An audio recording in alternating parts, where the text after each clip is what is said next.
నమస్తే అండి. మీ పేరేం పేరు?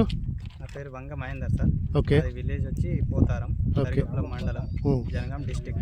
ఓకే. ఓకే. ఇప్పుడు మీరు ఈ చేతిలో అప్సా పట్టుకున్నారు కదా! అవును సార్.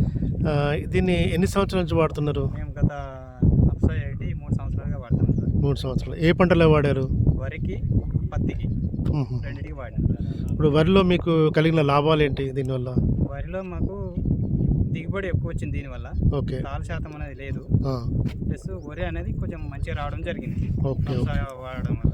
అప్సా వాడడం వల్ల మీకు వరిలో దిగుబడి శాతం అనేది బాగా పెరిగింది. ఇంకోటి పెట్టుబడి ఏమన్నా మీరు తగ్గించుకున్నారు దీనివల్ల? దిగుబడి తగ్గించినాం సార్. మేము ఎకరానికి 2 వేసే కాడ ఇప్పుడు 1.5 బస్తాలు వేయడం జరుగుతుంది దీనివల్ల. ఓకే. ఇది కలుపుకొని. ఓకే.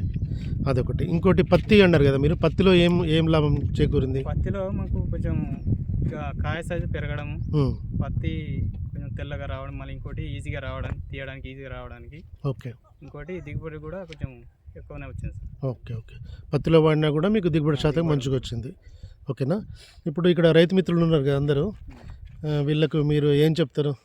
ఈ రైతు అనేవాడు ఖచ్చితంగా అప్సా అనేది వాడాలని నా ఆలోచన. ఆ! దీనివల్ల రైతుకు మేలు జరుగుతుంది సార్. ఓకే. దిగుబడి శాతం కూడా పెంచుకోవచ్చు. ఓకే. బాగుంది సార్ దీనివల్ల లాభాలు. Right. Thank you Mahender. Thank you.